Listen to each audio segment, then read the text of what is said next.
Ako po si Miss Winnie at ito ang ating kwento. Ang mga hindi kanais-nais na ugali ng tao tulad ng pagiging garapal ay kadalasang nagdadala ng kapahamakan. Ang kawalan ng respeto sa kapwa at pagiging walang yana para bang walang pakundangan sa mga ikinikilos at pagpili ng mga salita ay siguradong may kaakibat na parusa. Sariwa pa sa aking isipan ang mga nangyari kay Mama nung malagay sa panganib ang buhay niya. Ito rin kasi ang dahilan ng kanyang pagbabago at pagkaayos ng pamilya namin. Tawagin niyo na lamang po akong Shane at dito ko po ito sisimulan. Magandang gabi sa inyo. Pasensya na at ngayon lang kami. Hindi namin inasahan yung traffic kanina eh. Nandiyan na ba sila lahat? Sus, buti nga pumunta pa kami. Sa totoo lang, nandito ako para makikain. Ni ayoko nga makita ang pagmumukha ng mga kamag-anak natin eh. Puro pataasan lang naman ang ihi mangyayari ngayong gabi. Akala mo kung sinong mga perpekto. Ano bang mga pagkaing hinanda nyo? Mauna na ako ha? Gutom na ako eh. Ma naman. Pasensya na po tita. Nagbibiro lang po itong si Mama. Kinabahan ako sa mga lumabas na salita sa bibig ni Mama. Noon pa man kasi, ganun na talaga siya magsalita. Wala siyang pakundangan sa kung anong gusto niyang sabihin o gawin. Bigla akong nahiya kay Tita Cecil, kapatid ni Mama. Dahil minsan na nga lang kaming magkita-kita, puro nakakasakit na salita pa ang naririnig nila kay Mama. Sa isang taon, isang beses lang kami magtipon-tipon, minsan nga hindi pa natutuloy. Nung puntong yun lang kami nakukumpleto. 5 kasi sa mga kamag-anak namin ang nagtatrabaho sa ibang bansa at umuwi sila para magbakasyon ng ilang linggo rito sa Pilipinas. Sinundan ko si Mama sa loob ng bahay ni Tita Cecil at nakita ko siyang nakikipag-usap sa mga kamag-anak namin. Si Papa naman, naiwan kong nakikihalubilo pa kina Tita. Ma, nandito ka lang pala. Tara kain na muna tayo. Nagugutom na rin ako eh. Talagang sinadya kong yayain si Mama kumain kasi baka kung ano pang sabihin niya sa ibang kamag-anak namin at makasakit pa siya. Sige, mamaya. May kausap pa ako. Sige ma, dito na muna ako. Hintayin ko na lang po kayong matapos. Oy Jerry, ano? May pasalubong ka ba sa akin? Alam ko big time ka na eh. Sige na, ano ba yung nandyan mo? Bigay mo na sa akin. Ma, nakakahiya.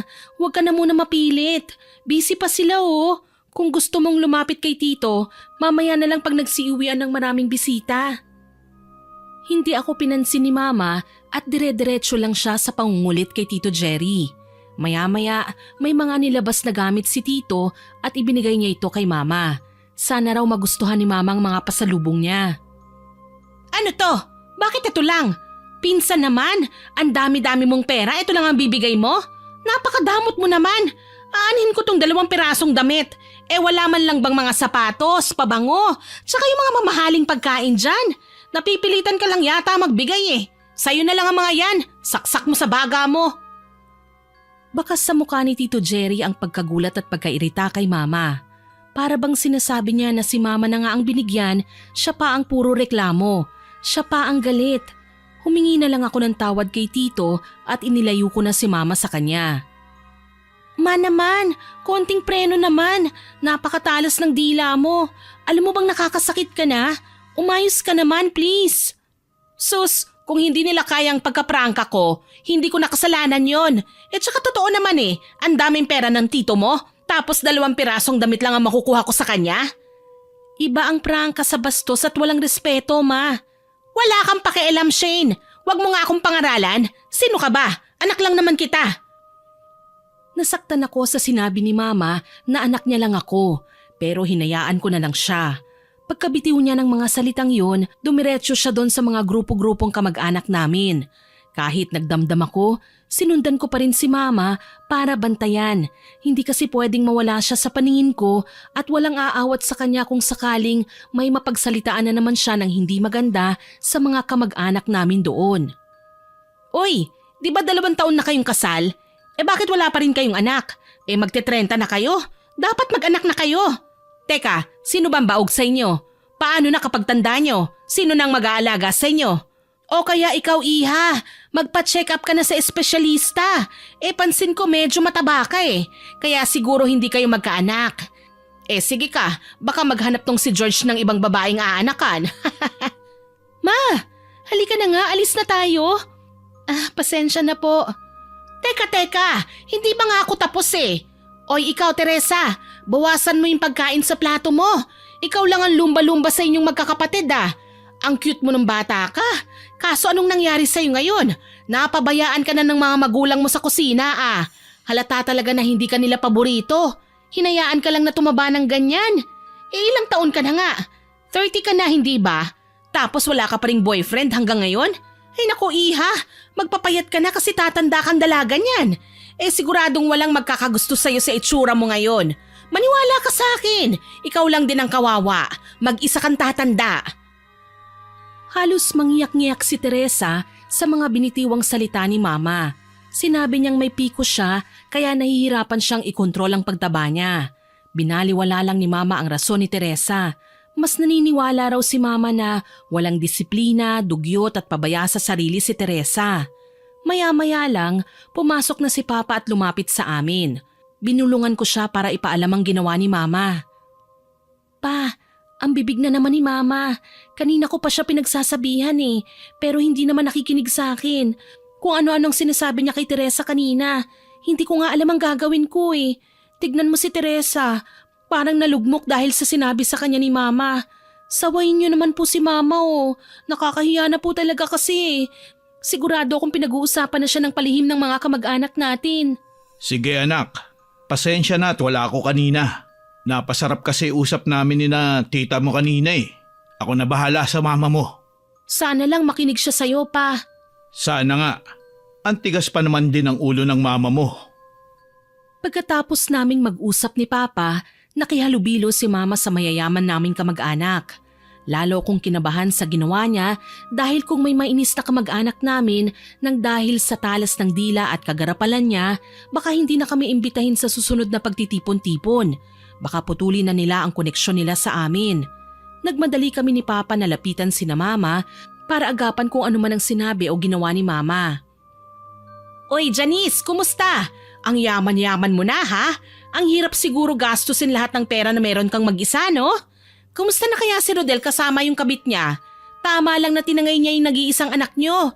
Sigurado naman akong mapapabayaan mo lang yun Busy ka magpayaman Kaso aanihin mo yung yaman mo kung sira naman ang pamilya mo.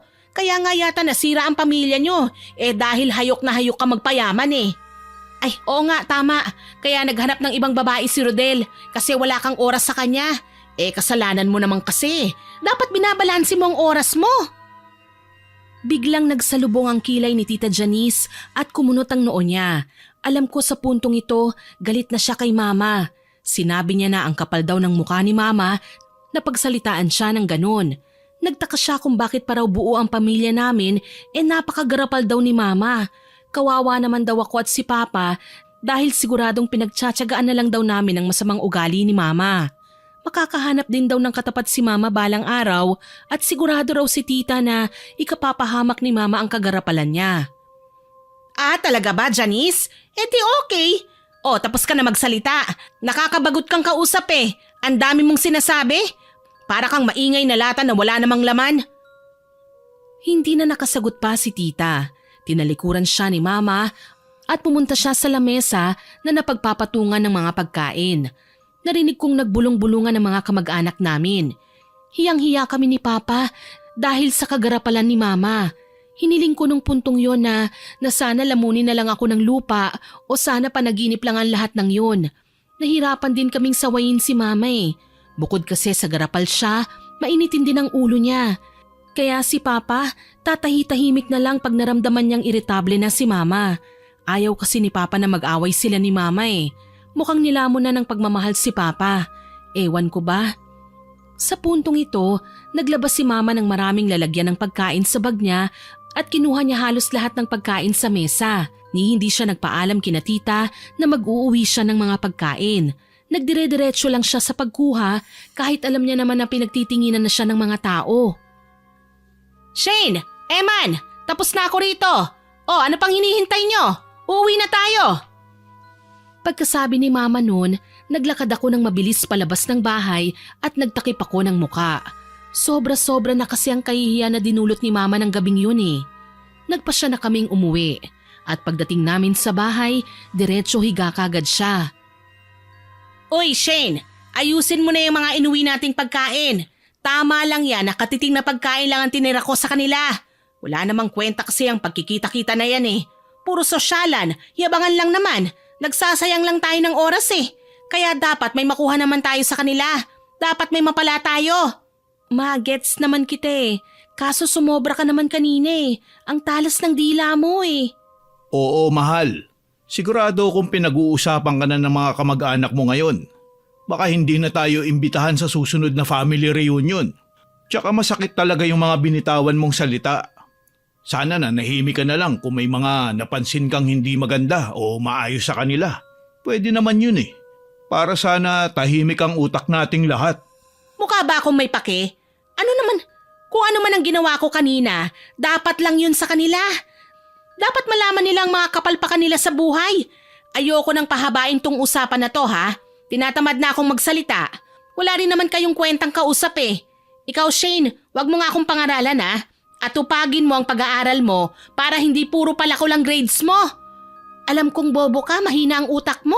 Pero madadaan naman yan sa sipag eh. At ikaw naman Eman, wag mo na rin akong pakialaman. Katiting na nga lang ang nabibigay mo sa pamilyang ito dahil tricycle driver ka lang, ang dami mo pang sinasabi. Naiisip ko minsan, ano kaya ang buhay ko ngayon kung si Macario ang pinili ko? Ang gaan lang siguro ng buhay ko ngayon. Hihiga lang siguro ako sa pera.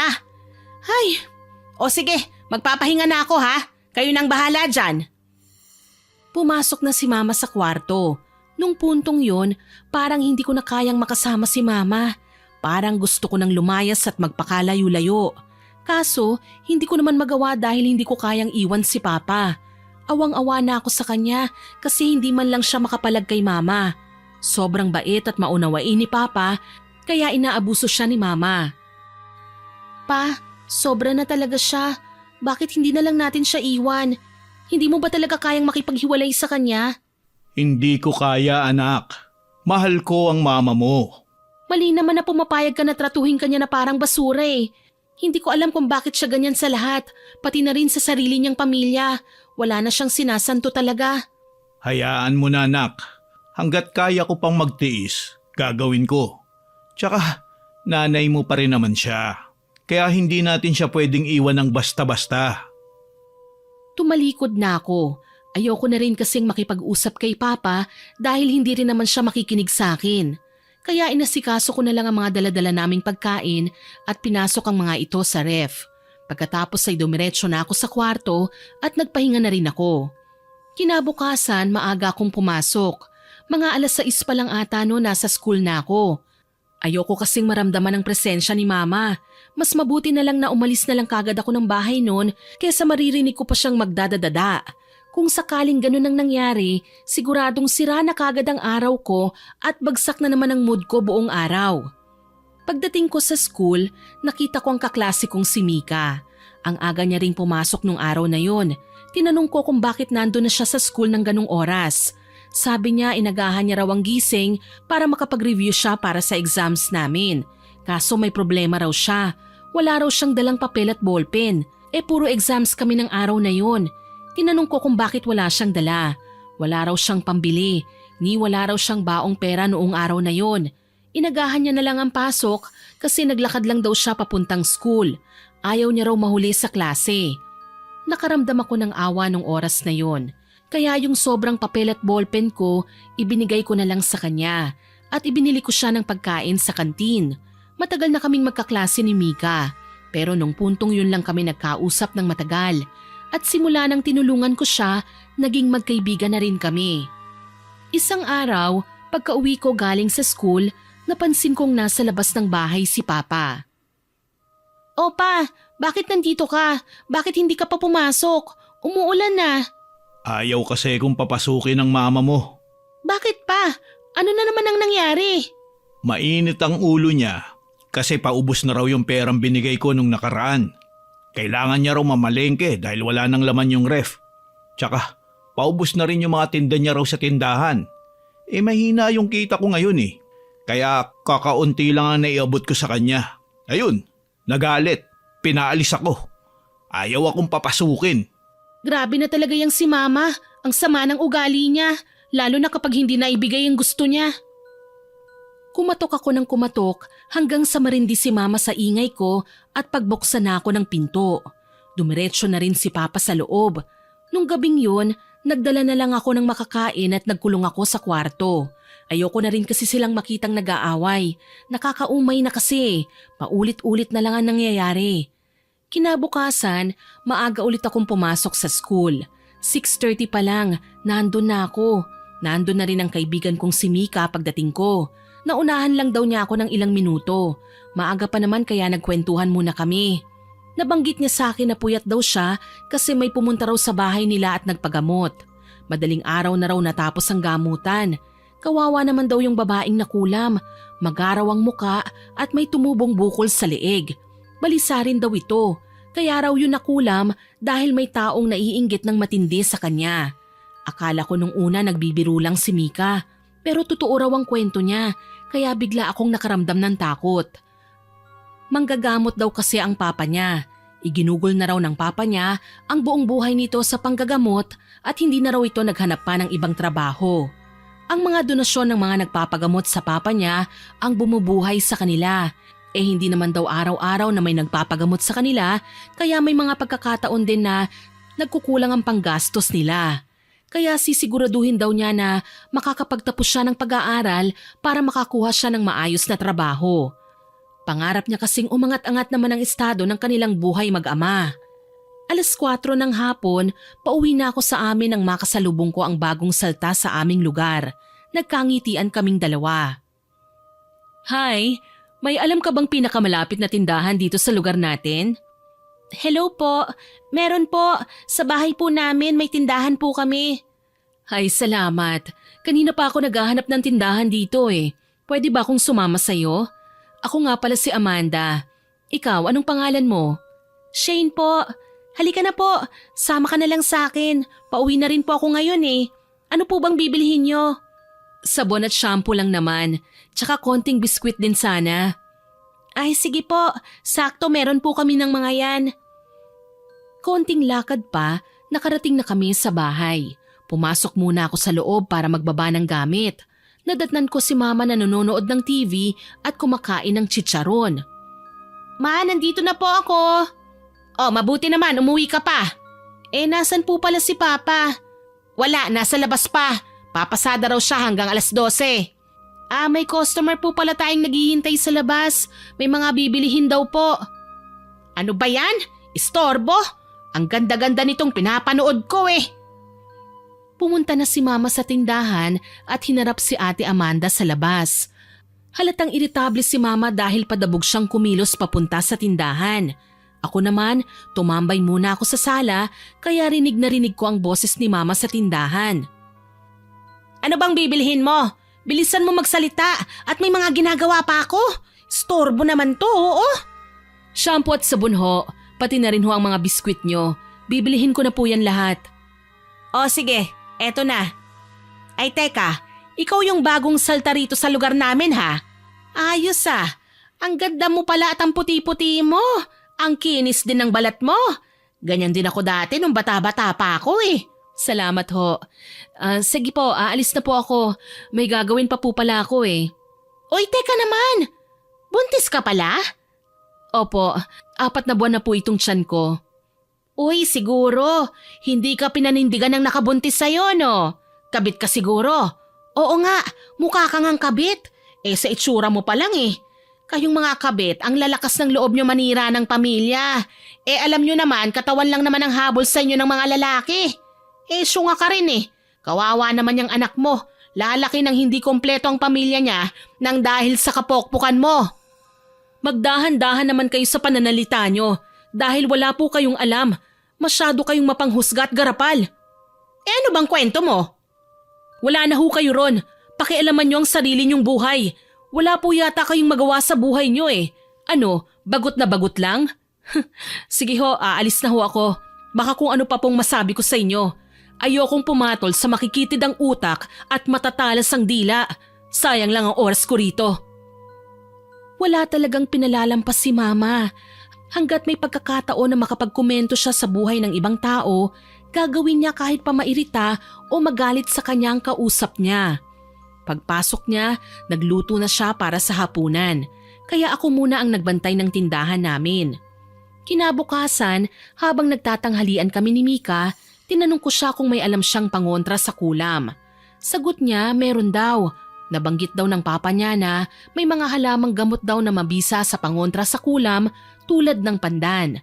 Pero kapag masyado daw malakas ang mangkukulam, kailangan na ng presensya ng papa niya at malakas na orasyon nito para mawala ang talab ng kulam at matalo nito ang mangkukulam.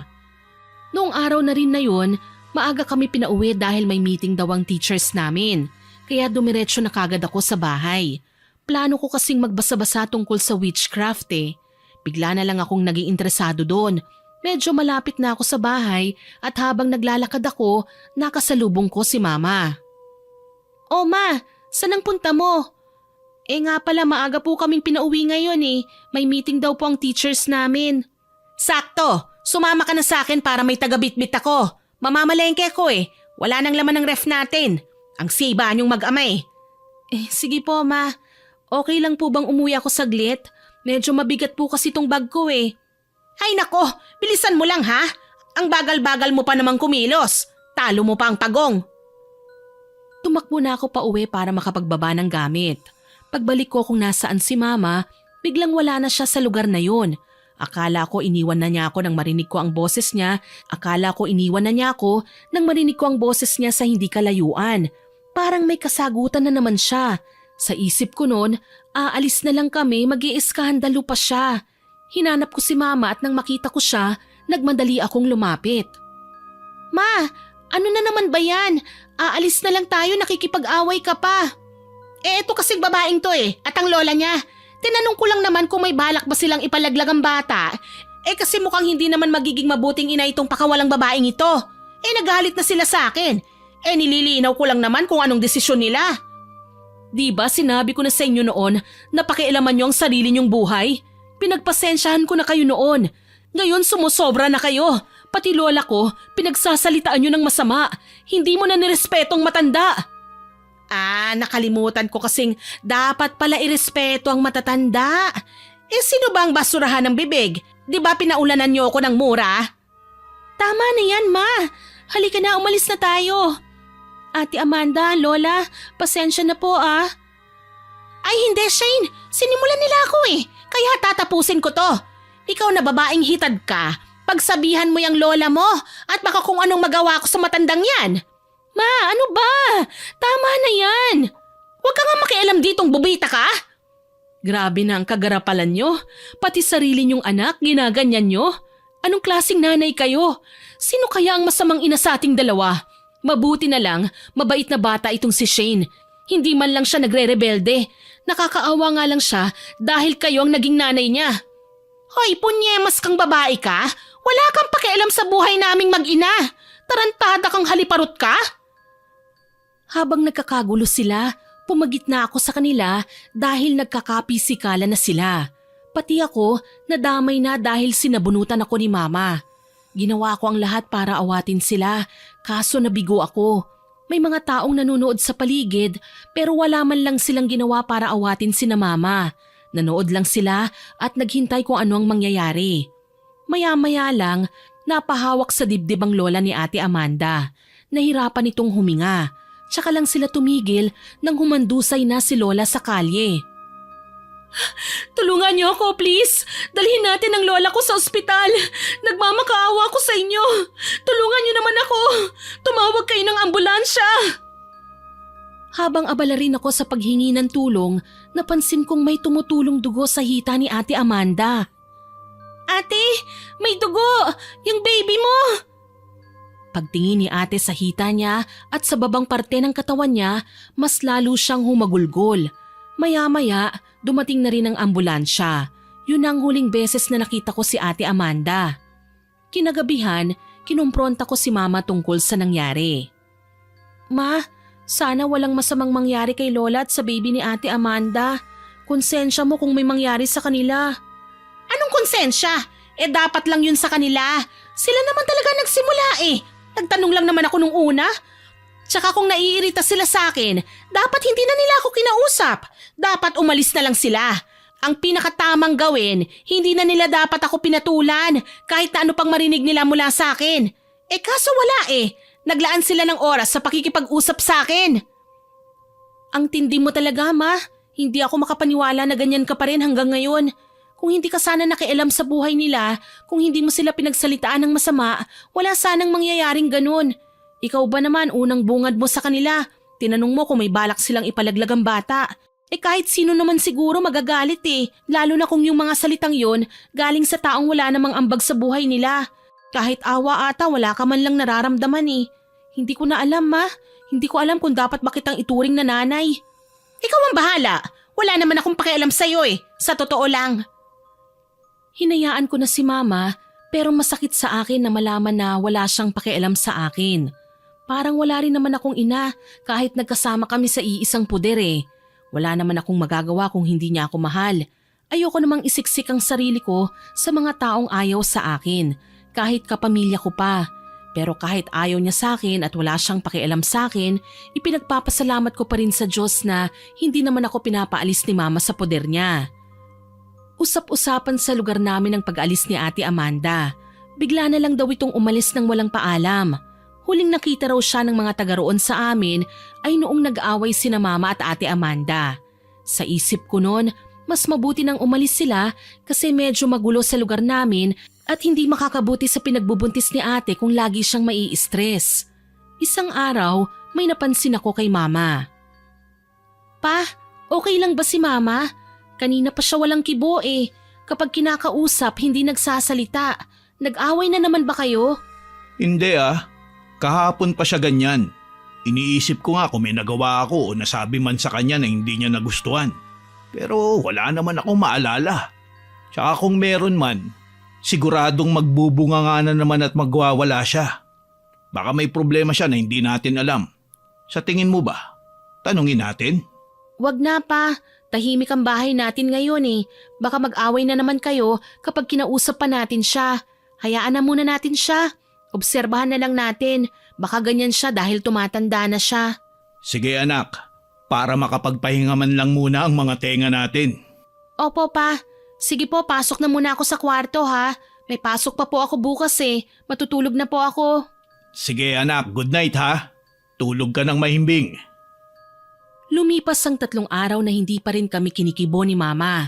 Hindi na rin pati siya lumalabas ng bahay. Ni hindi na siya nagbubukas ng tindahan. Lagi na lang siyang nasa kwarto. Sa obserbasyon ko, para siyang nawalan ng gana mabuhay. Sa puntong ito, naramdaman kong parang may mali na kay Mama. 3:00 ng madaling araw, bigla na lang siyang napasigaw. Kaya nagising ako at pumunta ako kagad sa kwarto ni Mama. Paanong nangyari? Bakit sumigaw si Mama? Hindi ko nga alam Natutulog lang naman kami. Tapos bigla na lang siya sumigaw na para bang may kinatatakutan siya. Wag kayong lalapit! Tigilan niyo ako! Tama na ang bulungan! Ayoko na! Melinda, ano nangyayari sa'yo? Sinong kausap mo? Wala namang ibang tao rito kundi tayo-tayo lang naman. Sila! Ayaw nila akong tigilan! Pa, baka minumulto tayo. Baka napasok na ng mga demonyong bahay natin. Halika magdasal po tayo. Kukunin ko lang po ang rosaryo. Sige anak, ako nang bahala sa mama mo. Bilisan mo lang ha.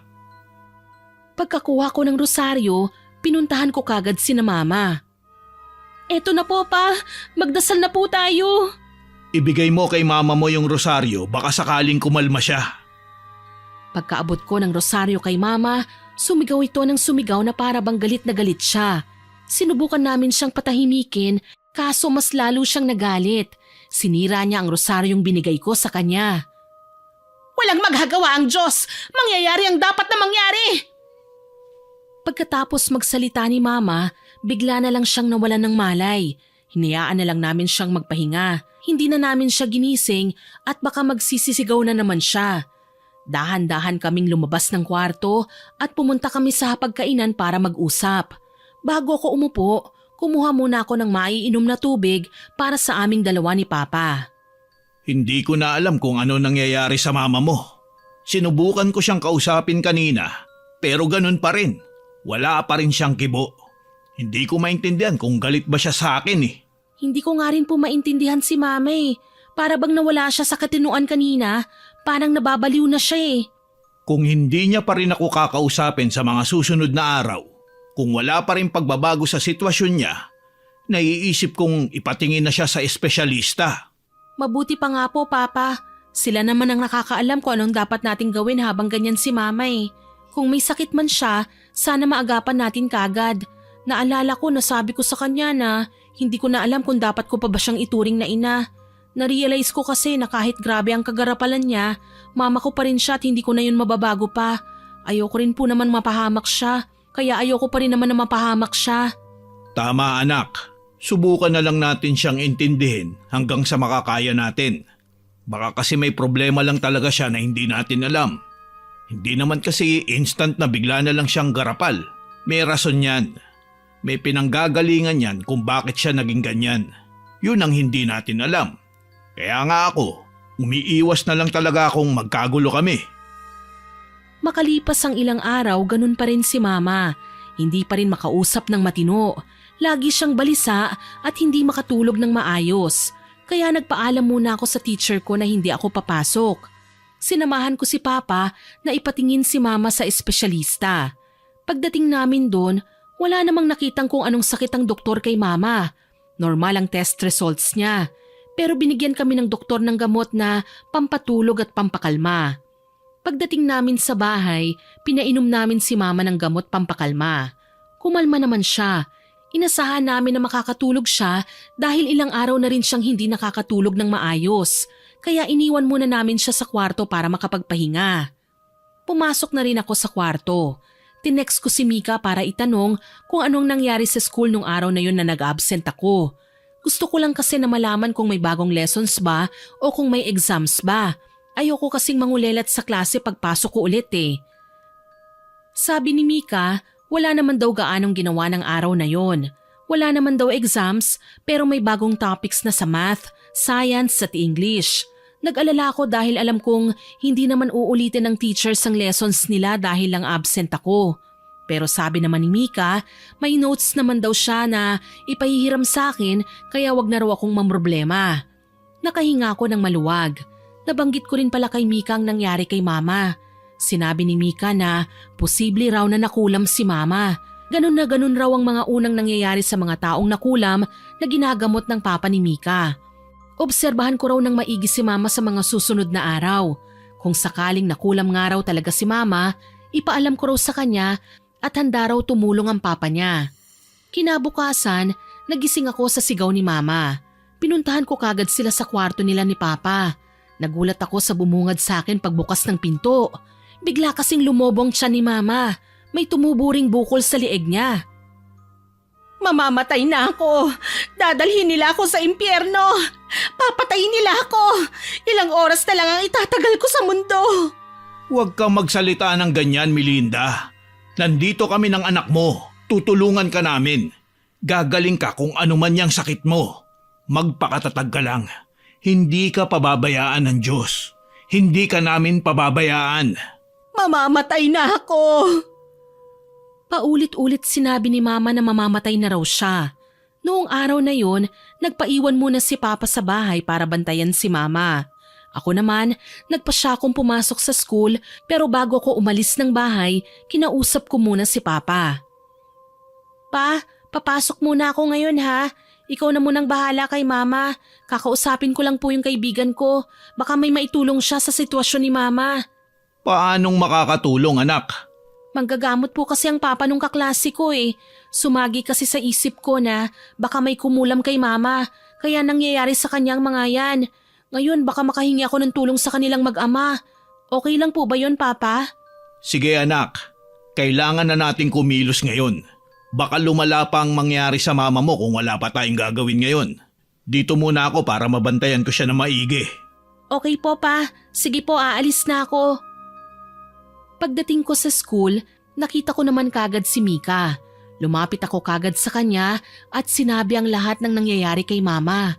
Mukhang nakulam nga raw si Mama base sa kwento ko. Niyaya niya ako sa bahay nila para makausap ko ng personal ang papa niya. Pumayag naman ako kagad. Napagkasunduan namin na sasama ako papunta sa bahay nila pagkatapos ng klase. Uwian na. Tinawag na ako ni Mika. Sumakay kami ng jeep papunta sa kanila. Mga 15 minutes lang din ang biyahe. Pagdating namin sa kanila, sinalubong kagad kami ni Mang Lito, ang tatay ni Mika. Wala siyang suot na damit pang taas at puno ng tattoo ang katawan niya. Pero hindi ordinaryong tattoo ang nakita ko ha. Parang puro orasyon yun na nakatatak sa balat niya. Magandang hapon sa inyo. Hulaan ko. Ikaw si Shane ano? Ikaw yung bagong kaibigan ng anak ko. Maraming salamat sa iyo ha. Ang alam ko kasi walang masyadong kaibigan sa school si Mika. Opo, ako nga po yun. Wala po yun. Gusto ko rin pong maging kaibigan tong si Mika. Tahimik lang siya pero mabait at masipag naman po. Kayo po si Manong Lito? Yes ma'am. Halika, pasok muna tayo sa loob ng bahay. Umupo muna kayo at ipagtitimpla ko kayo ng kape at gatas. Tara na sa loob at medyo umaambon na rin. Umupo muna kami sa kahoy nilang upuan habang naghihintay kay Manong Lito. Maya-maya lang, lumabas na siya dala-dala ang mga inumin na tinimpla niya. Oh, heto. Inom muna kayo. Salamat po. Anong nangyari sa mama mo? Pwede mo ba sa akin ikwento? Nagsimula po kasi ang lahat sa pagiging balisa at tahimik ni Mama. Hindi naman po siya dating ganun eh. Ilang araw na rin po siyang hindi nakakatulog ng maayos. Tapos kanina lang po, lumaki bigla ang tiyan niya. Bigla ring may tumubong bukol sa leeg niya. Sumagi po sa isipan ko na nakulam siya. Marami-rami po kasi ang kaaway niya gawa ng pagiging garapal niya eh. Kaya baka isa sa kanila ang nagpakulam kay Mama. Sa sinasabi mo, mukhang ang nakulam siya. Pag uwi mo ngayon, pakuluan mo itong mga halamang gamot na ibibigay ko sa'yo. Ipainom mo sa kanya para gumaan-gaan ang pakiramdam niya. Sige po, maraming salamat po. Pero pwede po bang pumunta kayo sa bahay at tingnan siya? Sige iha, walang problema. Bukas ng hapon pwede ako. May mga pupunta rin kasi dito sa amin ng umaga para magpagamot eh. Sige po, okay lang. Maraming salamat po ulit.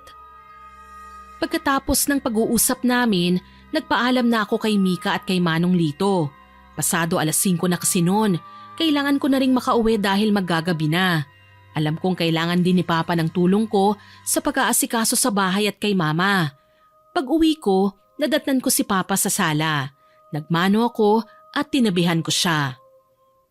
Pa, kumusta po si Mama? Ikaw, kamusta ka po rito maghapon?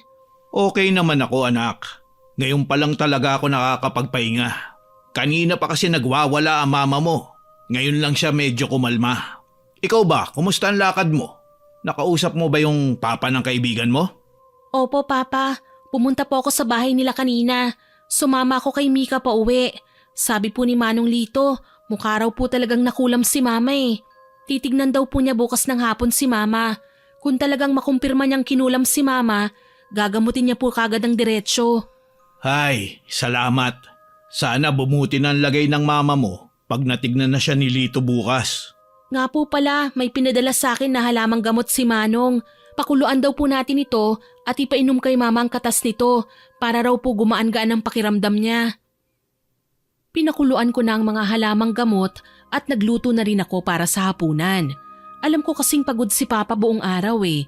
Stress siya sa mga nangyayari kay Mama. Kaya ako munang kumilos para sa mga gawaing bahay. Nung oras na para painumin ng katas ng halamang gamot si Mama, napansin kong inaapoy siya ng lagnat. Pa! Si Mama! Ang taas ng lagnat! Ano pong gagawin natin? Ipainom mo na yung pinakuluan mo sa kanya. Pero subukan mo munang pakainin si mama mo. Lalabas lang akong saglit at bibili ko ng gamot para sa lagnat. Subukan din natin siyang painumin. Ikaw na munang bahala sa mama mo ha. Nagdala ako ng makakain sa kwarto nila Papa. Sinubukan kong pakainin si Mama. Sinubuan ko siya at pinahigop ng sabaw. Nakakain naman siya ng konti nung oras na yon. Kaso pagkalipas ng ilang minuto, isinuka niya ang lahat ng kinain niya. Maya-maya lang, dumating na rin si Papa. Pinainom namin si Mama ng biniling gamot ni Papa. Akala namin bababa ng lagnat niya. Kaso wala namang pagbabago sa sitwasyon niya. Mataas pa rin ang lagnat niya. Sumuka rin siya ulit pagkainom niya ng gamot. Wala namang silbi ang mga pinapainom niyo sa akin eh. Pabor pa nga siguro ito sa inyong nangyayari sa akin ngayon eh. Hinahayaan niyo na lang akong mamatay ng pakonti-konti. Hindi, Melinda. Alam mo kahit ganyan ka, mahal na mahal ka namin ng anak mo. Ginagawa namin ang lahat para gumaling ka. Tulungan mo rin ang sarili mo. Huwag ka magsalita ng ganyan dahil mas lalong sasama ang pakiramdam mo. Alam kong gusto niyo nang mawala ako sa mundo. Ma, hindi. May pupunta ritong manggagamot bukas para tignan ka. Posible raw kasing nakulam ka eh. Kaya huwag ka nagaanong mag-isip o mag-alala. Gagaling ka, Ma. Yun lang ang isipin mo. Konting tiis muna sa ngayon. Nandito lang kami ni Papa. Ngayong gabi, dito na rin sa kwarto natin matutulog si Shane. Dalawa kaming magbabantay sa'yo. Hindi namin hahayaan na may manakit sa'yo. Ma, ito po. Inumin po ninyo ito. Binigay ito ng manggagamot sa akin kanina. Baka sakaling tumalab at gumaan ang pakiramdam nyo. Nang matapos lagukin ni Mama ang katas ng halamang gamot, nagdasal ako na sana wag nang magsuka si Mama at tumalab ito. Mabuti na lang at dininig ng Diyos ang dasal ko. Kapansin-pansin kasi na guminhawa ang pakiramdam ni Mama kahit papano. Bumaba na rin ang lagnat niya. O Ma, sabi ko naman sa'yo gagaling ka. Ngayon, subukan mo namang matulog ha. Huwag kang mag-alala, walang manggagambala sa'yo. Babantayan ka namin ni Papa. Nakatulog naman kahit papano si Mama. Kaso maya-maya lang, napansin namin ni Papa na binabangungot siya. Ungol siya ng ungol, kaya ginising kagad namin siya ni Papa. Kukunin na ako ng mga demonyo! Nakakatakot ang itsura nila! Melinda! Nananaginip ka lang. Masamang panaginip lang yun. Kalma lang. Nandito kami. Niyakap ni Papa si Mama. Nung puntong yun, hagulgol ng hagulgol si Mama. Kung ano-ano raw kasi ang mga nakakatakot na elemento ang nakikita niya. Ang hirap na rin daw ng kalagayan niya. Masakit daw ang tiyan niya, pati lalamunan niya kapag nagsasalita siya. Kaya pinili na lang niyang manahimik. Kinabukasan, hindi na muna ako pumasok sa school para matutukan ko ang pagbabantay kay Mama. Kailangan din kasing pumasada ni Papa dahil wala na raw kaming pera. Pero uuwi naman daw kagad si Papa sa hapon. I-text ko lang daw siya kung nandun na sa bahay si Manong Lito. Sumang-ayon naman ako. Pagkaalis ni Papa, tinext ko si Mika para kumpirmahin kung anong oras kami pupuntahan ni Manong Lito. Bandang 2:00 daw ng hapon, nasa bahay na siya noon. Hindi raw si Mika makakasama kasi may program daw sa school at isa siya sa mga magi-intermission number. Pagkatapos naming mag-usap ni Mika, dumiretso ako sa kwarto nila Mama para tignan siya. Nagulat ako sa nakita ko. Kinakain niyang buhok niya. Napansin ko ring may mga suka sa kama nila ni Papa. Ma, wag mong gawin yan! Itigil mo yan! Shane, gutom na ako Ang sakit-sakit na ng tiyan ko. Nangihina na rin ako. Bigyan mo naman ako ng makakain. Sige Ma, maghahanda po ako ng makakain. Ano po bang gusto nyo? Kahit ano. Pagkatapos naming mag-usap ni Mama, lumabas na ako at nagluto ako ng nilagang baboy. Sinigurado kong malasa ang pagkakatimpla ko. Isa kasi yun sa paboritong pagkain ni Mama Nung oras na yun, inaasahan kong hindi na siya magsusuka dahil pinainom na siya ng gamot na binigay ni Manong Lito. Hindi na siya dapat sumuka. Nang lutong-luto na ang karne, naglagay na ako ng kanin at nilaga sa plato. Pumasok na ako sa kwarto. Ma, luto na po itong nilagang baboy. Susubuan po kita ha. Kain ka na habang mainit pa ito. Sa puntong ito, nakarami siya ng kain. Kaso pagkalipas lang ng ilang oras, nagsuka na naman si Mama at bigla rin siyang naihi at napabawas sa kanyang salawal. Hindi na ako nagsalita pa. Tinulungan ko na lang makapaglinis ng katawan si Mama. Sinubukan ko siyang paliguan kaso nagsisisigaw siya kapag nababasa ng tubig ang likod at dibdib niya. Masakit daw sa balat ang tubig na panligo niya. Nilinis ko rin ang kanyang kama at pinalitan ko ang maruruming punda at kobre kama ng bago. Pagkatapos, pinakuluan ko ulit ang halamang gamot na binigay ni Manong Lito sa akin. Pinainom ko si Mama nito at ilang minuto lang umayos-ayos na ulit ang pakiramdam ni Mama. 2:00 na ng hapon, May kumatok sa pinto. Pagbukas ko, nandun na si Manong Lito. Manong Lito, mabuti naman po at hindi nyo kami nakalimutan. Tamang-tama po ang pagdating nyo. Medyo kalmado po si Mama ngayon. Sana po hindi kayo mahirapang gamutin siya. Pinainom ko na nga po pala sa kanya yung katas ng mga halamang gamot na binigay nyo po sa akin. Pinakuluan ko po kanina. Mabuti naman, Shane. Pwede bang makiinom muna ako ng tubig? Ang init-init sa labas eh. Ay sige po, upo muna kayo dyan. Sandali lang po kukuha lang po ako ng malamig na tubig. Pumunta muna ako sa kusina at pagbalik ko sa sala, sakto naman ang pagdating ni Papa. Papa, si Manong Lito po pala. Siya po yung sinasabi kong manggagamot sa'yo nung nakaraan. Tatay po siya ng kaklase at kaibigan kong si Mika. Magandang hapon po, sir. Maraming salamat po sa pagpunta. Sana po mapagaling niyo ang asawa ko. Dinala na namin siya sa ospital pero wala naman nakitang mali sa kanya. Kaya sa inyo na lang po talaga kami umaasa. Kapag hindi pa po siya gumaling, hindi ko na po alam ang gagawin ko. Huwag mo na akong tawaging sir. Pare na lang. Huwag ka mag-alala pare. Gagawin ko ang lahat para gumaling at mapawalang bisa ang kulam sa kanya. Magtiwala lang tayong lahat sa Diyos. Siya ang pinakaunang dapat nating lapitan. Siya talaga magsasalba sa misis mo. Instrumento niya lang ako. Manong Lito, eto na po pala ang tubig nyo. Papa, gusto nyo rin po ba ng tubig? Ikukuha ko rin po kayo. Sige anak, salamat. Maghanda na kayo at magsisimula na tayo maya-maya. Pagkainom ni Manong Lito ng tubig, tumayo na siya at nagsaboy ng napakaraming asin hanggang sa kasulok-sulukan ng bahay namin. Proteksyon daw namin ito sa masasamang elemento para hindi raw kami madamay at gambalain ng mga yon. Pagkatapos, dumiretso na kami sa kwarto nila Mama. Nagsaboy din siya ng asin doon. Maya-maya, naglabas siya ng mga pinatuyong halamang gamot. Pinaghalo-halong dahon ng atis, pandan at lubigan daw yon. Sinindihan niya ang mga yon at habang nababalot ng usok ang kwarto, nag-orasyon si Manong Lito. Hindi ko maintindihan ang sinambit niya, pero malakas na orasyon daw ang binitiwan niya. Nung puntong yon, nahaharang o nakukontra na raw ang ginagawa ng mangkukulam kay Mama. Hindi na raw tatalab ang kung anong plano nitong gawin pa kay Mama habang nasa bahay namin si Manong Lito. Nagpatuloy lang sa pag-oorasyon si Manong habang may pinapahid na langis sa katawan ni Mama. Nakita ko, gumuhit siya ng krus gamit ang langis sa noo, tiyan, mga kamay, paa, leeg at sa may bandang dibdib ni Mama. Sinabihan kami ni Manong na magdasal kami ng taimtim ng sabay-sabay. Nang matapos kami magdasal, pati kami ni Papa, medyo gumaan-gaan din ang pakiramdam namin. Shane, pakuluan mo itong natitirang halamang gamot. Papainumin ulit natin si Mama mo ng katas nito. Pare, sigurado ka bang gagaling ang misis ko pagkatapos ng lahat ng ito? Maging positibo lang tayo at sabi ko nga kanina, magtiwala tayo sa Diyos. Dapat buo ang tiwala natin sa Kanya. Maniwala tayo na gagaling na ang misis mo. Sige pare, sasabayan ka rin namin magdasal habang nag-oorasyon ka. Pakukuluan ko po muna ito saglit. Bigyan niyo po ako ng 5 minuto.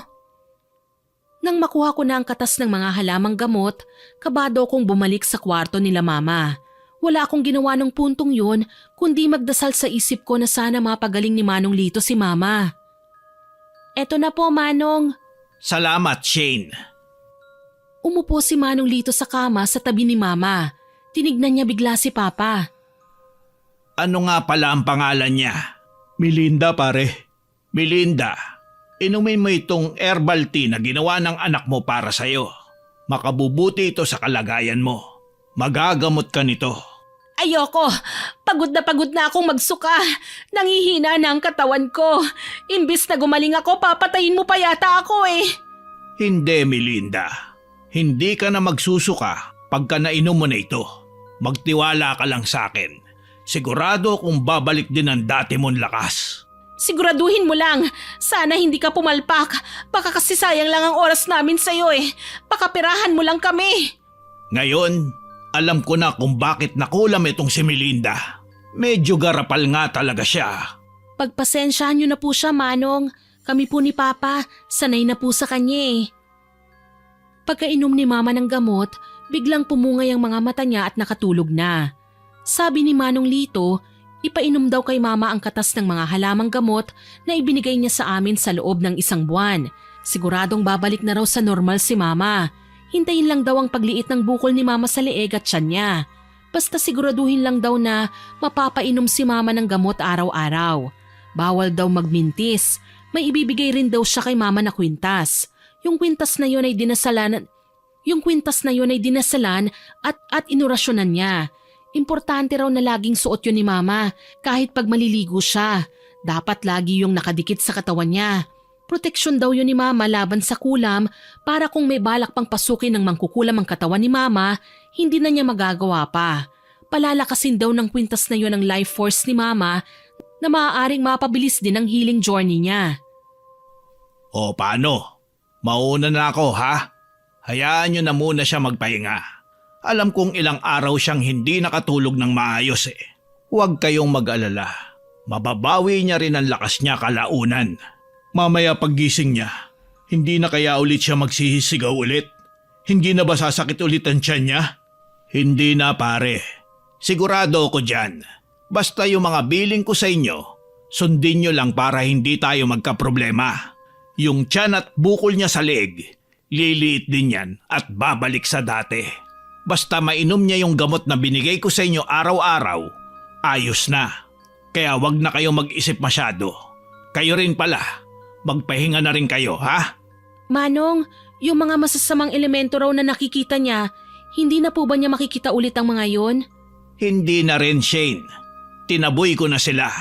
Hindi na ulit magagambala si mama mo. Pati na rin kayo. Maraming salamat po, Manong Lito. Pare, tanggapin mo itong konting pera bilang pasasalamat sa'yo. Hindi ito kalakihan, pero sana makatulong din to sa'yo at sa pamilya mo. Maraming salamat din sa inyo. Hindi ko na ito tatanggihan ha. Kailangan na kailangan din kasi namin ng pera eh. Nga pala, huwag kayong mahiyang lumapit kapag nangangailangan ulit kayo ng tulong ha. Tutulungan ko kayo hanggang sa makakaya ko. O paano? Aalis na talaga ako ha? Sige po, ingat po, Manong. Pagkaalis ni Manong Lito, nagising na rin si Mama. Totoo nga ang sinabi ni Manong. Hindi na nagsisisigaw sa sakit sa tiyan si Mama. Nagising siyang kalmado. Naramdaman namin ni Papa na bumuti na talaga ang kalagayan ni Mama. Hindi na rin siya binabangungot nung araw na yon. Malaki pa rin ang tiyan ni Mama at bukol niya sa leeg, pero kahit papano, nakampante na kami ni Papa dahil talagang kalmado na si Mama. Melinda, kumusta ang pakiramdam mo? May masakit pa ba sa'yo? Wala na. Sana nga okay na talaga ako. Nauuhaw lang ako ngayon. Bigyan niyo naman ako ng tubig oh. Pakibilis. Ang kupad-kupad mo talaga, Shane eh. Eto na po, Ma. Ikaw na bata ka. Wala ka talagang pakinabang dito sa bahay. Ay nako, minsan napapaisip ako kung kanino ka nagbanay. May pagkatonta at mabagal ka kasi talaga eh. Ma, talaga ba? Pagkatapos ng nangyari sa inyo, ganyan pa rin talaga kayo? Hindi na talaga magbabago yung pagiging garapal nyo? Shane, tama na yan. Ibigay mo na lang yung tubig kay mama mo. Matulog na muna tayong lahat. Kulang kasi tayo sa tulog kaya madaling uminit ang mga ulo natin at hindi tayo makapag-isip ng maayos. Pagkaabot ko ng isang basong tubig kay Mama, dumiretso na ako sa kwarto ko para magpahinga. Sa isip ko noon, baka mangyari ulit na may kumulam kay Mama na wag naman sana kasi mukhang hindi pa rin siya nagbabago eh at hindi pa rin niya nare-realize ang mga pagkakamali niya. Pagkalipas ng 2 linggo, medyo lumiit-liit na ang tiyan niya at pawala na rin ang bukol sa leeg niya. Gumagaling na talaga siya pero parang wala pa rin siyang natutunan sa nangyari sa kanya. Isang gabi, habang kumakain kami, napansin kong hindi suot ni Mama ang kwintas na binigay ni Manong Lito sa kanya. Ma, nasan po ang kwintas nyo? Di ba dapat lagi pong nakadikit sa katawan nyo yon? Proteksyon nyo po yun eh. Delikado kapag hindi nyo po suot yun. Aba malay ko, hindi ko alam kung nasan. Tsaka magaling na ako, di ba? Hindi ko na kailangan yun. Ayoko nang isuot yun eh. Ang init-init. Tsaka nangangati ako kapag suot ko yun. Gusto mo sa'yo na lang pag nahanap mo. Ulamin mo kung gusto mo. Ma naman eh. Ang tigas naman ng ulo nyo eh. Kung may mangyari sa inyo, walang sisihan ah. Manahimik ka na nga. Nakakawalang gana ka eh. Bahala na kayo dyan. Hindi naman masarap ang ulam eh. Ulam pampobre pinapakain niyo sa akin. Pa, pagsabihan niyo nga si Mama. Pakiusapan niyo na isuot niya ang kwintas. Baka mapahamak siya kapag wala sa katawan niya yun eh.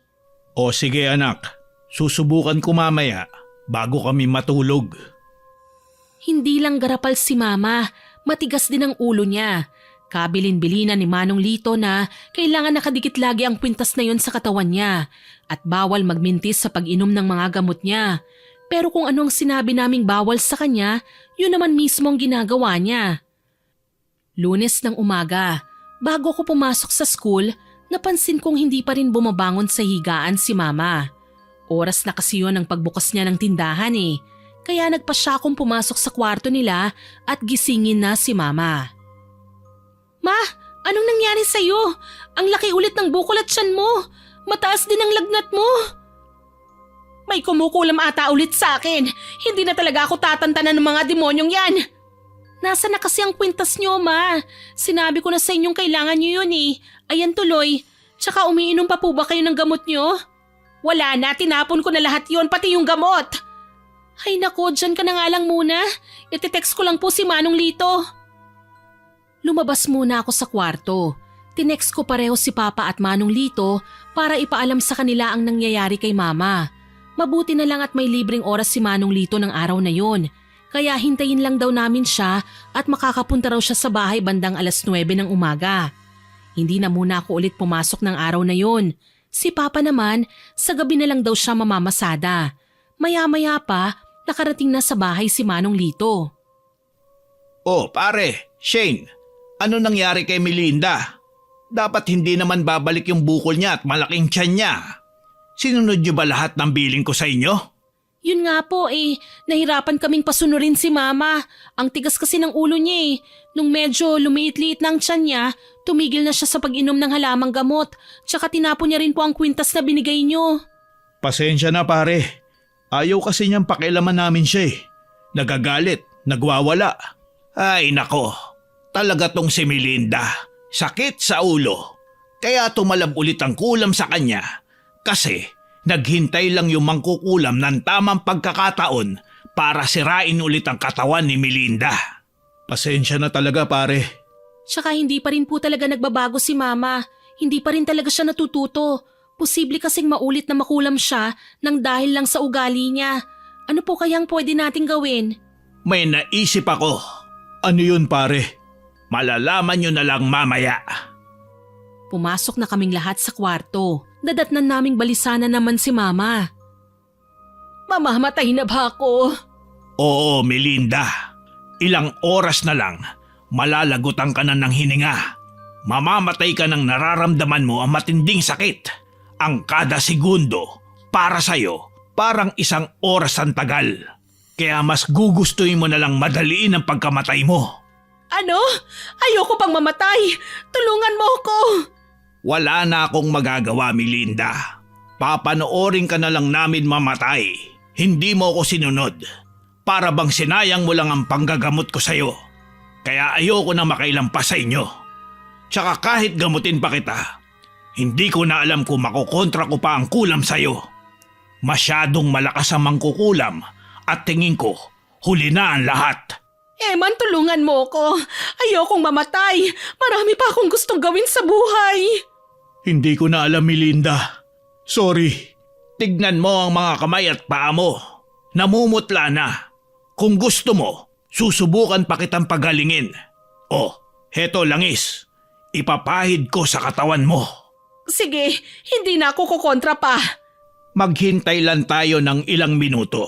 Baka sakaling tumalab pa naman. Naghintay kami halos 1 oras, pero wala pa ring nararamdamang pagbabago sa katawan si Mama. Sa puntong ito, hagulgol na siya ng hagulgol. Tulungan niyo naman ako. Gagawin ko ang lahat, mabuhay lang ako. Lahat? Oo, lahat. Magbabago na ako. Aayusin ko ang sarili ko. Mabigyan lang ako ng Diyos ng pagkakataong mabuhay pa. Kung sabihin kong may isa pang paraan para mabuhay ka, pero wala pa rin itong kasiguraduhan. Pero wag na. Baka daanin mo na naman kami sa kagarapalan mo. Hindi. Wala na kayong maririnig sa akin. Susunod na ako sa kahit anong sabihin nyo. Okay, sige. Shane, pakibigyan mo ko ng maraming asin. Magsasaboy ulit ako rito para sa proteksyon nating lahat sa masasamang elemento. Aalamin natin kung sino ang kumulam kay Melinda. Paano? Anong gagawin natin? Kailangan nating harapin ang kumulam o nagpakulam kay Melinda. Ito lang ang tanging paraan para mailigtas natin si Melinda. Bali mamaya, pasasapiin ko sa katawan ni Melinda ang mangkukulam na sumira sa katawan niya. Panandali ang makakatulog si Melinda at ang makakausap natin ay yung mangkukulam sa katawan ni Melinda. Naghanda na kami. Nagsaboy na si Manong Lito ng asin sa kwarto nila Mama. Naglagay rin kami ng asin sa bulsa namin para sigurado ang proteksyon namin. Maya-maya, nag-orasyon na si Manong Lito. Nag-ipit siya ng medalyon at palito ng posporo sa mga singit ng daliri ng paa ni Mama. Ipinulupot niya rin ang kanyang rosaryo sa kanang kamay ni Mama at ipinuwesto niya ang kanang kamay ni Mama sa dibdib nito. Melinda, ipikit mo ang iyong mga mata. Pakinggan mo lang ang boses ko. Pakonti-konti, inaanto ka na. Nare-relax ang katawan mo. Ilang segundo na lang, makakatulog ka na ng mahimbing. Wala pang 5 minuto, mukhang nakatulog na si Mama. Maya-maya lang, nagulat ako dahil biglang sumigaw si Mama. Yung mangkukulam sa katawan ni Mama. Sino ka? Bakit ginawa mo itong kademonyoan sa babaeng ito? Kilala ka ba nila? Kilala nila ako. Malaki ang kasalanan ng Melinda na yan sa akin. Magpakilala ka sa amin. Sabihin mo ang pangalan mo. Pag-usapan natin yung galit mo kay Melinda. Pagkatapos mong sabihin ang pangalan mo. Ako si Amanda. Ate Amanda, please itigil mo na ang pangkukulam kay Mama. Kung ano man po ang nagawa niya, humihingi po kami ni Papa ng tawad sa inyo. Hindi yun ganun kadali, Shane. Hindi lang isa kundi 2. 2 ang nawala sa akin ang dahil lang sa garapal mong ina. Naalala mo yung araw na nagkagulo kami? Pagdating namin sa ospital, patay na si Lola. At ang baby ko nawala rin. Nakunan ako ng araw na yon. Naiintindihan ka namin, Amanda. Pero sana, mahanap mo dyan sa puso mo ang pagpapatawad. Alam kong galit ka, pero hindi maghihilom ang sugat na dinulot ni Melinda sa'yo kung magpapalamon ka sa galit. Isipin mo ang sarili mo. Buhay ka pa, kaya hindi pa huli ang lahat para maging masaya. Please lang, Amanda. Nakikiusap kaming lahat sa'yo. Tanggalin mo na ang talab ng kulam kay Melinda. Nakaganti ka na sa kanya. Ito na ang karma niya, kaya tama na. Hindi pwede. Kailangan niya ring mamatay. Kasalanan niya ang lahat ng ito. Hoy, mangkukulam!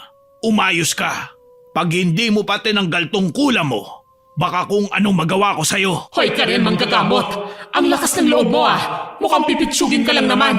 Huwag mo kong pagbabantaan. Baka idamay kita sa galit ko. Ikapahamak mo pa. Pipitsugin pala ha? Pinisil ni Manong Lito ang paa ni Mama na may nakaipit na mga palito at medalyon. Pinitik niya rin ang tenga ni Mama. Aray ko! Tama na! Hindi ko na kaya! Oh, sinong pipitsugin sa atin ngayon ha? Nagawa ko lang naman ito dahil sa matinding sakit na naranasan ko. Ikaw manggagamot, sana naiintindihan mo ko. Hindi naman talaga ako masamang mangkukulam Hindi na kita sasaktan. Pero pangako mo, natitigilan mo na si Melinda. Sige, paggising ng babaeng yan, bubuti na ang pakiramdam niya. Mawawala na rin ang bukol niya at ang malaking tiyan niya. Babalik na sa normal ang lahat. Sana natuto na siya sa ginawa ko sa kanya. Kasi baka sa susunod, ikamatay niya na talaga kapag hindi pa siya nagbago. Alam mo, Amanda, payong kaibigan lang ha? Huwag mo nang uulitin mangulam. Alam mo naman sa sarili mo na masama yung gawain na yan. At hindi pa rin naman maayos ang sitwasyon. Hindi mawawala ang sakit kapag tinapalan mo ng masama ang gawaing masama rin. Tsaka nabanggit mo kanina na namatay ang lola at anak mo dahil nagkagulo kayo ni Melinda. Para sa akin lang ha, huwag mong isisi ang lahat kay Melinda. Alam mo naman palang buntis ka eh. Sana, nag-ingat ka at hindi mo na lang siya pinatulan. Hindi rin sana inatake si lola mo kung umalis na lang kayo kagad. Alam mong hindi mo makukontrol ang ibang tao, pero ang sarili mo, ang reaksyon o gagawin mo sa isang hindi magandang sitwasyon, kontrolado mo yan. Oo, mali talaga ang mga sinabi sa'yo ni Melinda. Garapal yan eh. Pero mali ka rin sa pagpatol sa kanya. Lalo na at buntis ka at may kasama kang matanda. Alam ko yun. Masyado lang akong nasaktan at nagalit ako sa aking sarili. Kaya siguro naghanap ako ng ibang taong masisisi. Sana pagkatapos ng lahat ng ito, makapagsimula ulit ako. Sana hindi pa huli ang lahat. Huwag kang mag-alala, Amanda. Kung nasan man ang anak at lola mo, masaya na sila kasi magkasama sila. At siguradong lagi ka nilang babantayan. Wala man sila sa mundong ito, pero ang pagmamahal na meron kayo sa isa't isa, nakatatak na yan sa puso mo habang buhay. Gamitin mo yun na motibasyon para maayos ang buhay mo, para makapagpatuloy at maging masaya ulit. Ipagdarasal ka namin, Amanda. Pasensya na sa nagawa ko. Alam kong hindi rin nagustuhan ni Lola ang ginawa ko. Sana hindi pa talaga huli ang lahat para sa akin. Habang buhay ka pa, may pag-asa pang magbago, Amanda. Tandaan mo yan. Humingi ka lang ng tawad sa kanya at tanggapin mo siya sa puso mo. Sigurado kung tutulungan ka niyang magsimula ulit, gagabayan ka niya papunta sa tamang daan. Salamat. Pagkatapos ng mahaba-habang usapan, umalis na si Ate Amanda sa katawan ni Mama. Si Mama naman, nagising na rin siya. Nagulat kami dahil pagmulat niya ng kanyang mga mata, humagulgol siya at paulit-ulit na humingi ng tawad sa amin ni Papa. Nagpaalam na rin sa amin si Manong Lito dahil tapos na raw siya sa panggagamot kay Mama at siguradong sigurado raw siya na magaling na talaga si Mama. Iiwan na raw niya kami para makapag-usap kami ng masinsinan at sigurado raw siya na marami kaming dapat pag-usapan. Pagkatapos naming magpasalamat at magbigay ng konting donasyon ulit kay Manong, umalis na siya. Pagsarado ko ng pinto, nakita kong magkayakap si Mama at Papa. Wala pa ring tigil sa pag-iyak si Mama sa puntong ito. Sana mapatawad niyo ako sa lahat ng nagawa ko sa inyo. Kung hindi pa ako nalagay sa bingit ng kamatayan, hindi ko pa marirealize ang mga pagkakamali ko. Pero may gusto sana akong ipaintindi sa inyo para malaman niyo rin ang pinanggagalingan ko. Kung bakit ako naging garapal. Nilamon kasi ako ng inggit sa mga kapatid ko. Para bang sila lang ang tinutukan ng mga magulang ko sa paglaki. Sila lang ang mahal. Ako lagi ang etsapuera. Kahit kailan, hindi ko naramdaman na minahal nila ako. Lagi na lang ako nakukumpara sa mga kapatid ko. Sila ang magaling, matalino, mabait, maganda. Ako wala lang sa kanila. Para bang pabigat lang ako sa pamilya namin. Kasi hindi ako katulad ng mga kapatid ko. Puro negatibo lahat tungkol sa akin ang mga naririnig ko sa mga magulang ko hanggang sa may mamuo sa akin na masamang pag-uugali. Ang pagiging garapal na nadala ko hanggang sa pagtanda ko dahil hindi nila ako napagtuunan ng pansin. Hindi nila ito naitama. Ako naman, nahirapan ding magbago dahil nakasanayan ko na ito. Pero ngayon na nalagay na sa panganib ang buhay ko, magbabago na talaga ako. Gusto kong bumawi sa inyo. Hindi ako naging mabuting asawa at ina. Kaya gagawin ko ang lahat para maiparamdam ko sa inyo kung gaano ko nagsisisi at kung gaano ko kayo kamahal. Maraming salamat sa inyo dahil hindi niyo ako iniwan sa ere kahit ganito ako. Patawad. Sa totoo lang, Melinda, hinihintay lang talaga kita magkwento sa akin. Dahil alam ko may pinanggagalingan niyang ugali mo. Hindi naman kasi pwedeng biglaang ganyan ka na lang. Alam kong may rason ka kaya ganyan ka. Kaya kahit hindi ko pa alam, sinubukan kong intindihin ka. Kahit nasasaktan mo na ako at kami ng anak mo. Mahal na mahal kasi kita at hindi ko kayang magkahiwalay tayo. Sa maraming taon na magkasama tayo, ikaw na ang ginawa kong mundo. Kayo ni Shane ang buhay ko. Ngayong naisip mo nang magbago, tutulungan ka namin. Nasa tabi mo lang kami parate, Melinda. Ma, pasensya ka na rin sa mga nasabi ko sa iyo nung nakaraan ha. Ikaw ang mama ko at hindi na magbabago yon kahit ano pang mangyari. I love you, Mama. Lubos akong nagpapasalamat sa Diyos dahil binigay niya kayo sa akin. Kahit ganito ako, minahal niyo pa rin ako. Noon nagsisi ako dahil hindi ko gusto ang buhay ko. Pero napagtanto ko na perpekto na palang buhay na meron ako ngayon. Hindi man tayo mayaman, pero pinuno niyo ako ng pagmamahal, respeto at pag-unawa. Salamat sa inyo. Hindi ko man naiparamdam sa inyo pero gusto kong malaman niyo na mahal ko rin kayong mag-ama. Tuluyan na ngang gumaling si Mama. Lumiit na ang kanyang tiyan at nawala na rin ang kanyang bukol sa leeg. Napansin din namin ang kanyang pagbabago. Naging maasikaso na siya sa amin mag-ama at lagi niyang sinasabing mahal niya kami. Isang gabi, habang nagluluto siya para sa hapunan, biglang may kumatok sa tindahan. Ako na anak, dyan ka na lang muna. Upo ka lang dyan, ako nang mag-aasikaso. Alam kong pagod na pagod ka sa school. Sige po ma, thank you po. Malapit lang naman ako sa tindahan kaya narinig ko ang usapan ni Mama at ng customer niya. Umutang ng sardinas at bigas ang babaeng kausap ni Mama. Wala raw kasi silang kakainin nung gabing yun dahil hindi pa sumasahod ang mister niya. O sige, walang problema. Dalawahin na natin ang sardinas ha. Samahan na rin natin ang itlog. Alam ko marami kayong anak ng mister mo eh. Hindi kasyang isang sardinas lang sa inyo. Uy, basta bayaran mo ko ha pag may pera ka na. Malulugi rin kasi ko eh. Kahit yung sardinas at bigas na lang ang bayaran mo. Yung itlog bigay ko na yan sa'yo. Nagpasalamat ang babae sa kanya at diretso na itong umalis. Dumiretso na si Mama sa kusina para tignan ang niluluto niya.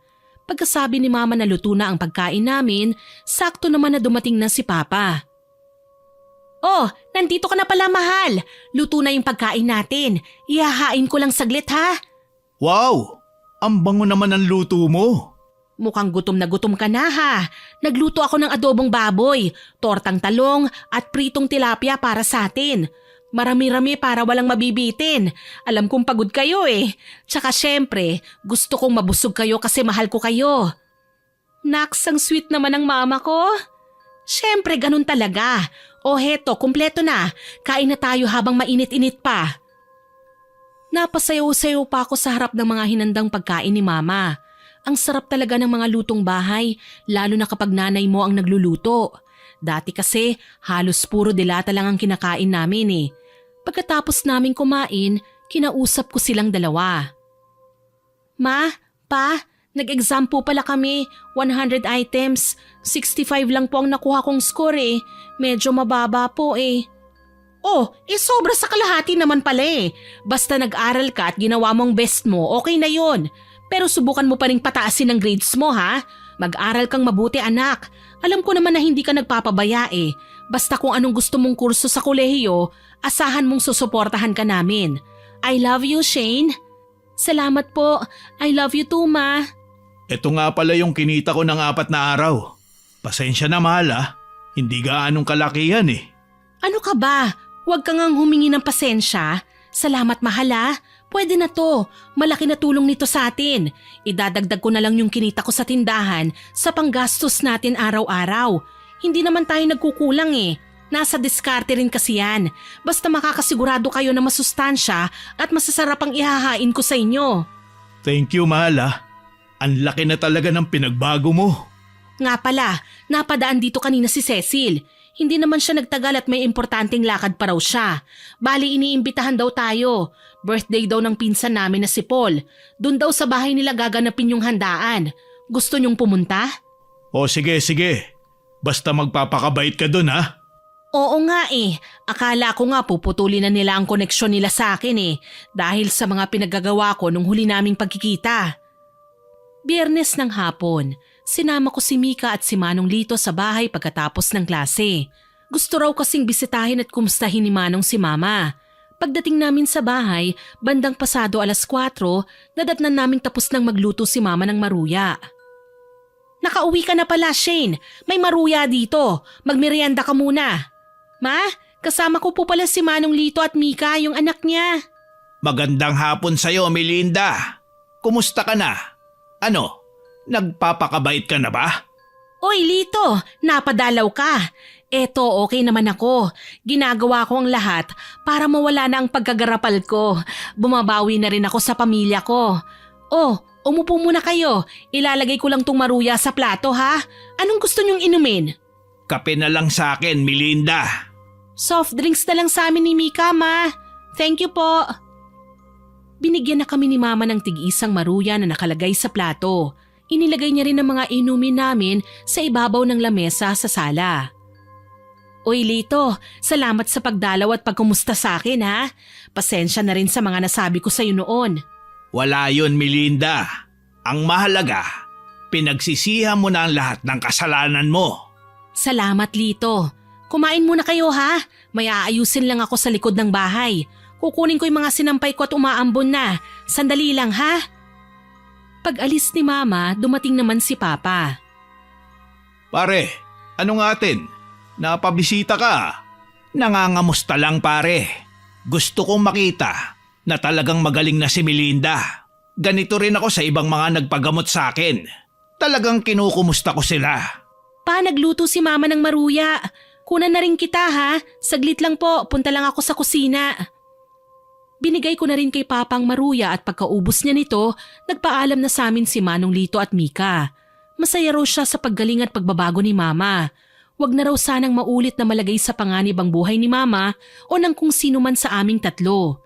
Sabado ng hapon, abala si Mama magluto ng pansit at fried chicken. Dadalhin daw namin ito sa handaan para kahit naman daw papano, makabawi siya sa mga kamag-anak namin. Nangako rin siya sa amin na hindi siya magiging garapal, hindi na rin siya magiging salbahe. Bandang alas 5 ng hapon, natapos na siya magluto. Naligo at naghanda na rin kami dahil alas 7 ang simula ng party. Umalis kami ng bahay ng alas 6 ng gabi. Ayaw na rin namin kasing mahuli. Pagdating namin sa bahay ni Tita Cecil, pinagtinginan kami ng mga kamag-anak namin. Narinig ko pa ang mga sinabi nila na bakit daw inimbita pa raw kami. Siguradong manggugulo na naman daw si Mama. Hinayaan na lang namin sila at dumiretso kami kay Tita para ibigay ang dala naming pansit at fried chicken. Nagpasalamat si Tita Cecil pero baka sa kanyang mukha ang kaba. Mukhang nanibago kasi siya dahil nagdala kami ng pagkain. Tingin ko kabado pa rin siya sa posibleng mangyari nung gabing yon. Niyaya ko na sana umupo sa may garden si Mama nang bigla siyang magsalita. Sorry Cecil ha? Biglang nagulat si Tita Cecil sa sinabi ni Mama. Alam ko palagi akong gumagawa ng gulo kapag nagkikita-kita tayo. Sana mapatawad niyo pa ako. May nangyari kasi sa akin na nakapagparealize sa akin sa mali kong gawain. Hindi ko na iniisip ang nararamdaman niyo kapag umiral na ang talas ng dila ko. Sorry talaga. Nalagay kasi ako sa bingit ng kamatayan eh. Yun ang rason kaya nagbago ko. Pinagsisihan ko ang lahat ng nagawa ko sa inyo at sa pamilya ko. Kaya ngayon sinusubukan kong magbago. Pwede pa ba akong pumasok ulit sa buhay nyo para makapagsimula tayo ulit at makabawi rin ako sa inyo? Natameme si Tita Cecil. Nung una hindi niya alam ang sasabihin niya. Mukhang hindi naman kasi niya ine-expect na kakausapin siya ni Mama ng ganun. Niyakap niya si Mama bago siya nagbitiw ng mga salita. Kaya raw siya naglakas ng loob pumunta sa bahay at imbitahan kami dahil ayaw niya raw mawala si Mama sa buhay niya. Kahit ano pang nagawa ni Mama sa kanya, kahit ano pang napagdaanan nila, kapatid niya pa rin daw si Mama at mahal na mahal niya raw ito. Naluha si Mama sa mga sinabi ni Tita. Pasensya na kung hindi kita gaanong kinausap nung pumunta ka sa bahay para imbitahan kami. Plano ko kasing dito sa party makipag-ayos sa inyong lahat.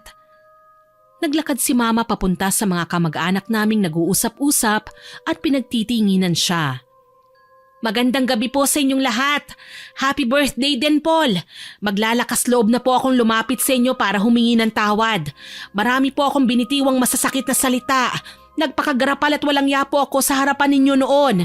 Marami po akong nagawang kasalanan sa inyo. Kaya nandito ako para itama ang mga pagkakamali ko at hingi ng kapatawaran nyo. Sorry po sa inyong lahat. Lumapit sina Tita Cecil at iba pang mga kapatid nila kay Mama. Niyakap nila si Mama. Sa wakas, naging maayos ang pagdiriwang ng kaarawan ni Tito Paul. Hindi ko na kailangan magtakip ng mukha ng dahil sa kahihiyan. Maya-maya, pumwesto na rin kami sa hardin kasama si Mama. Mahal, masaya ako dahil nakahingi ka ng tawad sa kanila at nagkaayos na rin kayo. Proud din ako sa'yo dahil ramdam talaga namin ang pagbabago mo. Oo nga po, Mahal na mahal ka ni Tita Cecil, Ma. Siyempre, pati rin kami ni Papa. Sana laging ganito kapag pumupunta tayo sa pagtitipon ng mga kamag-anak natin. Wala nang gulo. Yung masaya lang talaga tayong lahat. Lagi na talaga tayong magiging ganito, Shane. Nangako ko sa inyong lahat na hindi na ako manggugulo. Aayusin ko na rin ang pakikitungo ko sa lahat. Magiging maingat na rin ako sa mga salita ko at iisipin ko na ang mararamdaman ng mga makakausap ko. Natuto na ako, Shane. Man, maraming salamat sa pag-intindi at pagtulong nyo sa akin para magbago. Mahal ko kayong dalawa. Nagsilbing aral kay Mama ang nangyari sa kanya. Kaya lagi sana nating isipin ang mga salitang bibitiwan natin. Hindi kasi natin alam ang buong kwento ng taong nakakausap natin. Baka may malaki pala siyang problema na nakapagpapabigat sa kanyang damdamin. Kaya mas piliing maging mabait, lawakan ng isip at unawain ang bawat sitwasyon. Sana po ay nagustuhan niyo ang aking ibinahaging kwento. Pero bago ko po tapusin ito, hindi ito makukumpleto kung walang shoutout sa masusugid nating listeners. Shoutout po kay Jengjeng De Castro from Oman, kay Angel Angeles from Camarines Norte, kay Clark TV Vlog at sa anak niyang si Cassie Jade Ventolero na birthday po ngayong Feb 27. Happy birthday sa'yo! Shoutout din po kay Merlinda Fernandez from Jordan, kay Fe Ramos from Las Piñas, sa mga empleyado po ng Surefit Printing Services sa Bulacan. Happy listening po sa inyo! Hello din po kay JJFP Selgas, kay Sinon Kayabyab, kay Joyce Ramos at sa Stockton family, kay Auntie Rose Stockton, kay Michelle Mendoza at sa Galvez family from Bulacan. Shoutout din po kay DL o Miss Maura, kay Medelina Nasyanseno, kay Rosda Bakel, kay Hisoka o Idol Manex at sa asawa niyang si Lalin o Senada at kay Chef Tom at Mama Nang ng Commissary. Hello din po kay Nuna Abril, kay Angelo Dizon, kay Nico Boado, kay AJ Castro from Marikina City na hindi raw po kumpleto ang araw at gabi nila nang walang upload na naririnig sa atin. Naku, salamat po sa pag-aabang at pakikinig sa ating channel. Sisikapin ko pong makapag-upload palagi. Shoutout din po kay Inang Ausa at sa Tarain family, kay Liza Feliciano, kay Assorted Love Hurts KSA, kay Ate Gem Vlog, kay Aldrin Andaya, kay Elizabeth Azucena, sa apo po ni Sir George Ativo na si Tyler na first year birthday po ngayong araw. Happy birthday sa'yo! Shoutout din po kay Lynn Cabrera, kay Vitoreno Lebores, Evangeline Kila, Jimboy at Justin Kila, kay Kabakungan Rojo Jen, sa Misagal family, kay Sally Arguete, kay Rose Ann Romasanta, kay Toning at Janine Galang, kay Michael Ray Agres at kay Ate Nerissa, kay Jason Agor, kay Rhea at kay Wilma Villaralbo. Maraming salamat po sa lahat ng nakinig at nagkomento. Abangan nyo pa po sana ang mga susunod kong upload ha, at huwag kalilimutang mag-subscribe, like, share and comment sa stories natin. Para po mabilis nyong makita kung may bago tayong upload, pindutin nyo lang po ang notification bell para lagi kayong updated.